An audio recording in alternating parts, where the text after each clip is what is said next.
I think first and foremost, the aspect of spirituality is very important. You need to have compatibility on that level. Majorly, it depends with who do you call your God. Do you share the same common beliefs in the same setting? And when that is in place, you now come down to there's what we call personality compatibility. It took time for us to be like to have the same reasoning. So I think patience being number one. You have to be patient with your partner because the way he has been brought up is different from how I've been brought up. But now, since yeye ametoka family A, I'm from family B, we formed family C. So we have to find a way. There is no marriage that is built on like the other one. So we had to find ways to just build our own. One of them being guided by patience and forgiveness. We forgive today, tomorrow again we forgive. Yeah. One aspect is the aspect of responsibility. Anytime you're not accountable and you have no one back at home that you're fending for, you see you're just free-spirited. And now knowing that there are people that you're supposed to take care of, it gives you a form of accountability. It comes with a lot of responsibility. It also comes with, I think it comes with a lot of maturity in the sense, knowing that you're not just alone. There's someone that is actually dependent on you. The little boy, the little children, they're depending on you. They're looking up to you as a father. So you need to come and really show up. I think for a man past 30, their reasoning is a bit mature. So when both of you are 26, the woman mindset is basically 4 years ahead of you as a man. So the reasoning becomes a bit different. Scientifically, I think it falls between 4 and 7 depending, but it's majorly pinned on 4 years. I think for us ladies, we mature at from 24, 25. The first thing that we mentioned was about our spirituality. We are Christians, believers of Christ, and one of the things that has kept us going, especially as a family, we normally say that a family that prays together stays together. There's that element of spirituality and prayer that just goes beyond this. I think it's everybody knowing their place. As a man, he knows his place, he's the head of the family. As a woman, I know my place. So I think that gives a clear direction on what are my responsibility and what are his responsibility. Is to interview one couple when everyone they are looking at them and they are looking like this is a very stable couple and they look like they are role model to so many, and I'm really looking forward to interview Lulu and Rashid. So if you can take just 1 minute and ask for me an interview from Rashid. I know it's a man like you and you ask for me from Lulu. I really appreciate it because our desire is that you may have that interview with Lulu and Rashid, but more than anything there's a concept that I'll put to mind which you're already working on. The moment you envision it, that is why basically everything is hinged on vision. When you envision it as a man, you interviewing Lulu and Rashid, you will definitely get to it. It's not even a matter of connection. That desire will create that place for you. As long as you keep following that path, one day you're going to find yourself in that interview, even without knowing. Keep saying it, keep believing, keep pushing. It shall become your reality. Okay. Lulu, if you ever watch this, I hope that you give this man a chance to interview you guys. So, and I wish you all the best. Yes. So I'm a content creator. I'm a real estate content creator based in Nakuru actually. So here we're just for a vacation. So we are based in Nakuru. I do real estate, Airbnbs, construction. Yeah. If any of your audience is interested in that type of content, my channel name goes by Masinjeri, just as my name. okay. Yeah. Hello guys, today tuko hapa Nyali na tunataka to find out the blueprint and the concept on how to sustain and maintain a marriage. Make sure you subscribe, you hit that like video and you share because tumeanzisha campaign mpya.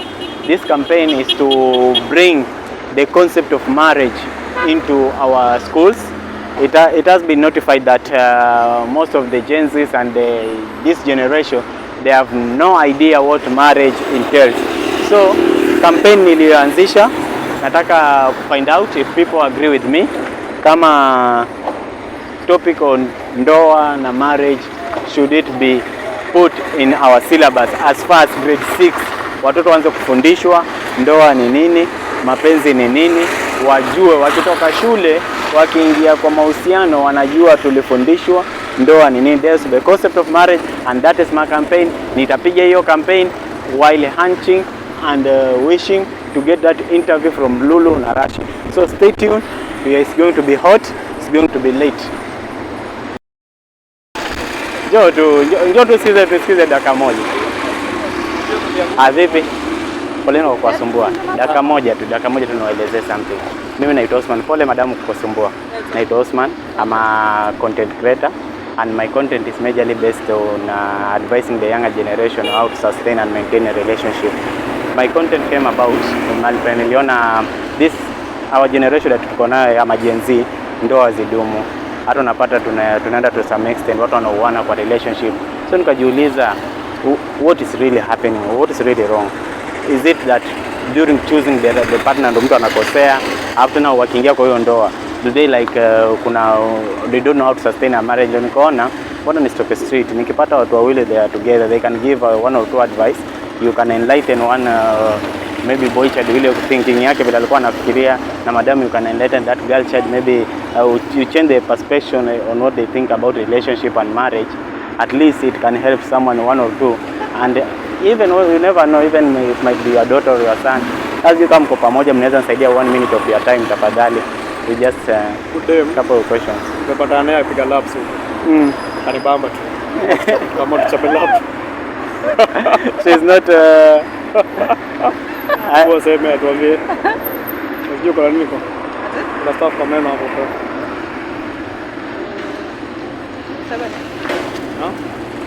Sema kwa unanijua. Mbona umebambika na yeye? Na stranger. Bwana Yesu. Wow. So can we just do it for at least 5 minutes too? At So least what is it about? It's just asking you about how to choose the right partner and when for the last 6 years what Wewe utafanya wewe usisumbue fanya kitu. Tusimame hapa na nini? Kufanya kila mtu na dhani yake. Ni pamoja tu. Bado. Tusimame hapa janja. Tuko sawa hapa? Tuko sawa? Mimi sinaweza kuja tu side yangu my right. Hii inakaa interview. Si interview ya shule ile inahitaji basi mark. Watakao sasa. Njoo. Mimi ni content creator. Yeah, content creator. I will talk about that. Okay guys, welcome for another episode. It's another moment to learn. Please grab your pen and a piece of paper. You will take note. Na tujue we are here with very beautiful couples. We want to know their side, what they can enlighten us on. So tafadhali, you follow us. Let us start with the introduction that watajiintroduce wenyewe, and then we see what they can tell us everything. So tukianza na wewe, what's your name? Oh, my name is Sam. Sam. Yes. And Mercy. Sam and Mercy. Now maybe it's Mr. Sam. Uniambie, how long have you been in a marriage with Mercy? For the last 6 years. Wow, Yeah. That's a milestone. So, to my first question, madam. There's a young girl there anafikiria kuingia in a relationship. Anafikiria like to how maybe nitaingia in a marriage. What can you advise her to the qualities, maybe one or two, that she, maybe you focused on and she should put on a higher ladder of her priorities to focus on? The one or two qualities that you might look in a man and say this is the right man to marry. For me, I think it's God-fearing. That is enough for everything else. If a man fears God, then he can be able to respect you. I think that's the major quality. And then the minus, after God-fearing, the minus? The minors. I think he should be patient because marriage itself is work. So there are times that you feel that you don't want to see this man. There are times you don't agree. You don't agree on everything. So there are times we don't even talk to each other. But what keeps us is just not the love alone. There are so many other factors like patience, forgiveness. Yeah, so those are the factors maybe I can say. Okay, thank you. Mr. Sam, now to you, to the same question. What should that young me look in a woman if this is the right woman that I can maintain and sustain a marriage with? I think first and foremost, the aspect of spirituality is very important. You need to have compatibility on that level. Majorly, it depends with who do you call your God. Do you share the same common beliefs in the same setting? And when that is in place, you now come down to, there's what you call personality compatibility. Are you compatible in terms of personality with your partner? That is why most of the times you're told our people perish for the lack of knowledge. Knowledge is very important. It helps you understand so many other things on one front. There are certain compatibilities that will take a lot of work for you to make it a proper relationship. You'll need to put in almost 90% effort. But when you have the right personality compatibility, you may just require slightly 60 to 70% to make it work. So most of the things fall into place naturally.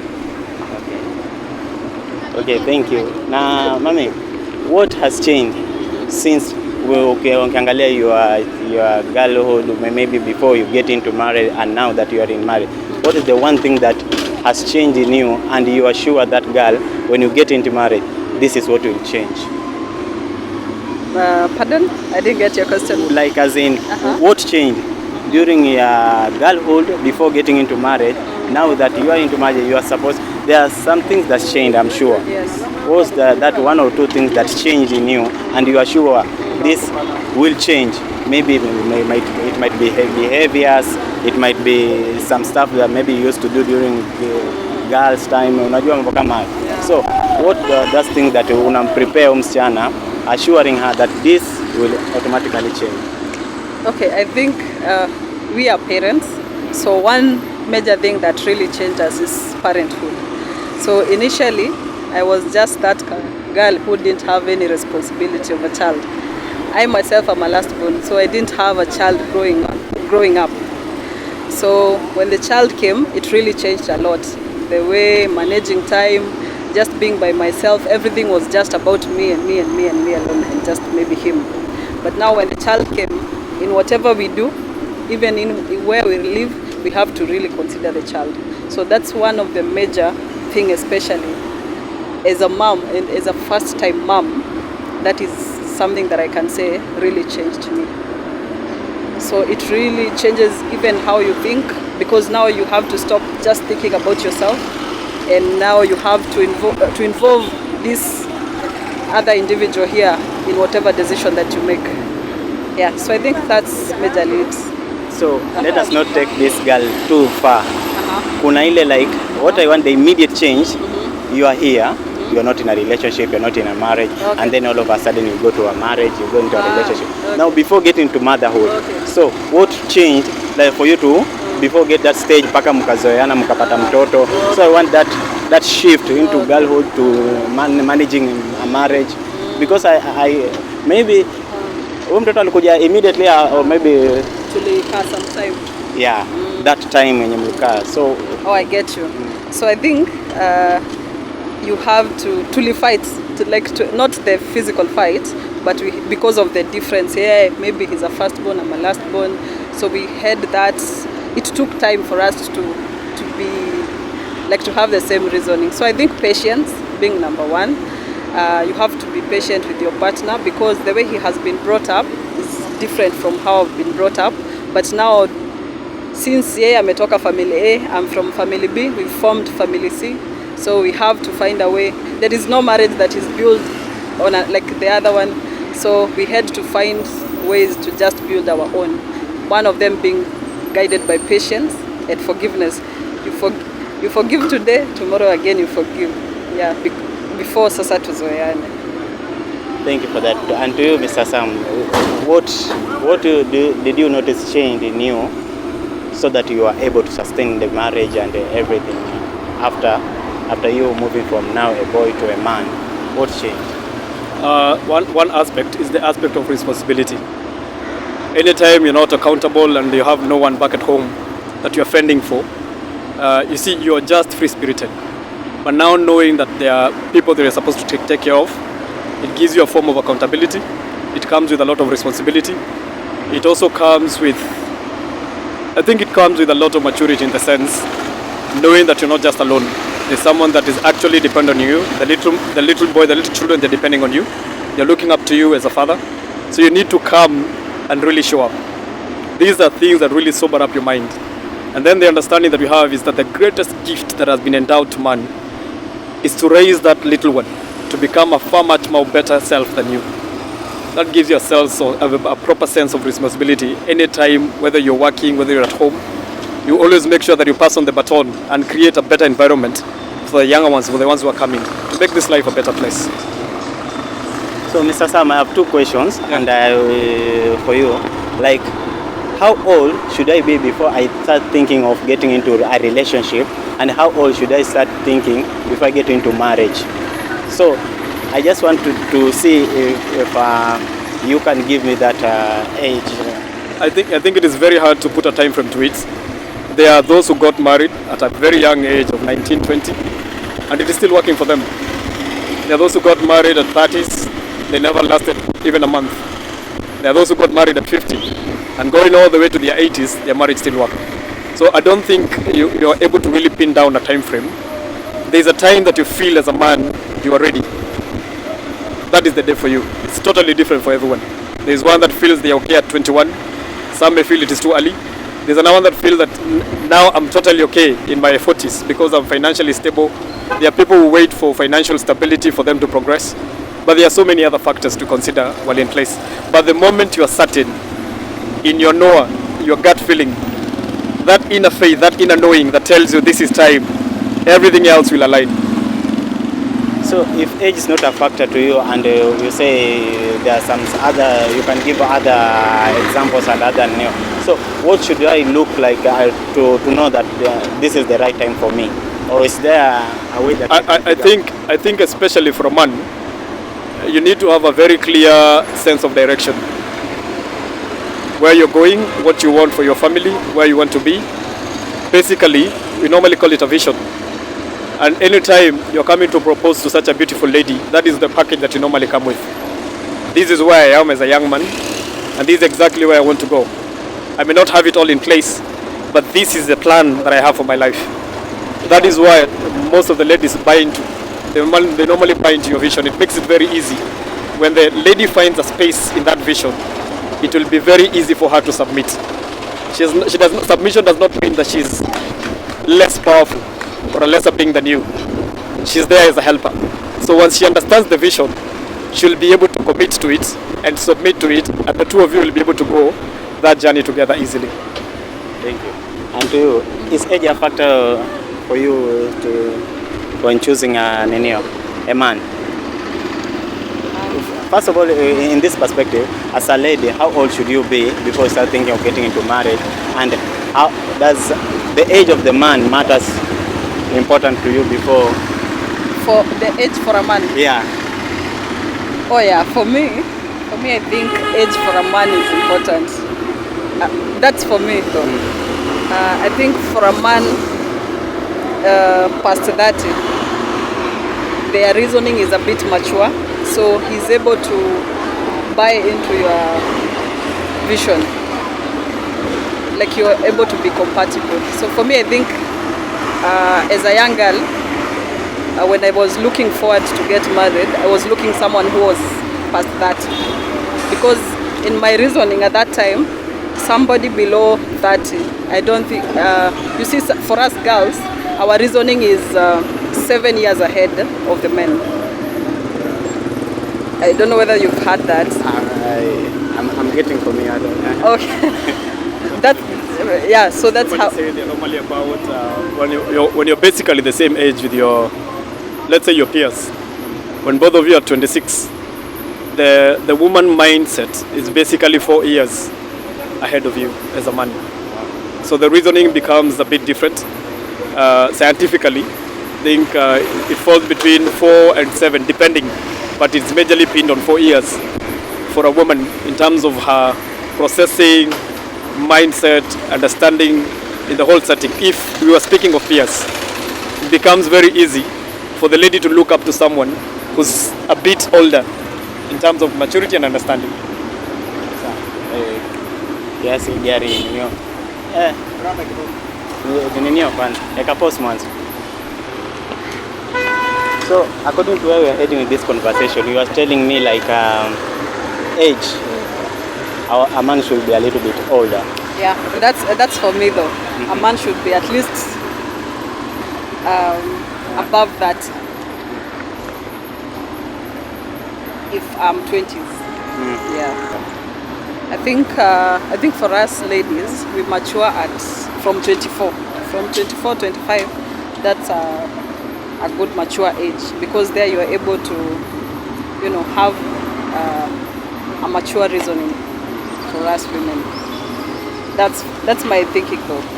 So, Mr. Sam, if I come to you and I want a little bit of wisdom in this, I want just what is the secret for staying a 6-year-old marriage? I just want, what have you done, or what can be done for you to be able to sustain a woman for this period of time?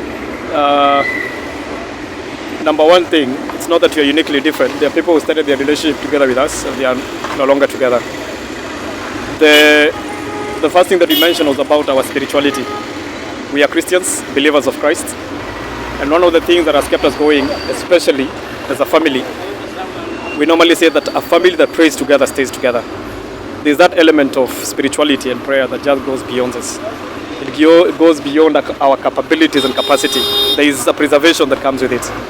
So there are many things that we may have missed, but from the understanding of spirituality through mercy and grace, we were accorded a chance. Over and above, there's the element of gaining knowledge, like I said, concerning personality. It gives you behavioral patterns. You may be able to understand why your partner is doing A, B, C, D, because there are 4 major personalities and they behave differently. There are only 2 categories, extroverted and introverted. Then we have the 2 segments. You normally on the introvert side, we normally have the phlegmatic and the melancholic. On the extrovert side, you have the sanguine, who is highly extroverted, and the choleric. These 4, they behave totally different while looking at the same situation. It's like people behaving from a different vantage point. They have a different view and perspective with regards to the same situation. So if you're able to understand how your partner is reasoning, many times you don't engage into arguments. And you're able to overlook many other things because of the understanding that has come on board. So I think it is very important to gain a class of knowledge. Madam, what is the secret to sustaining as a lady, maintaining that one man for this period, and how can that lady that is looking at you maintain a certain relationship for this period of time and even longer?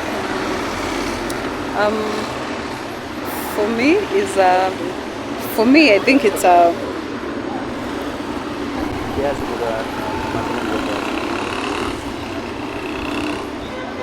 okay, I was saying, like, for me, I think it's everybody knowing their place. As a man, he knows his place. He's the head of the family. As a woman, I know my place.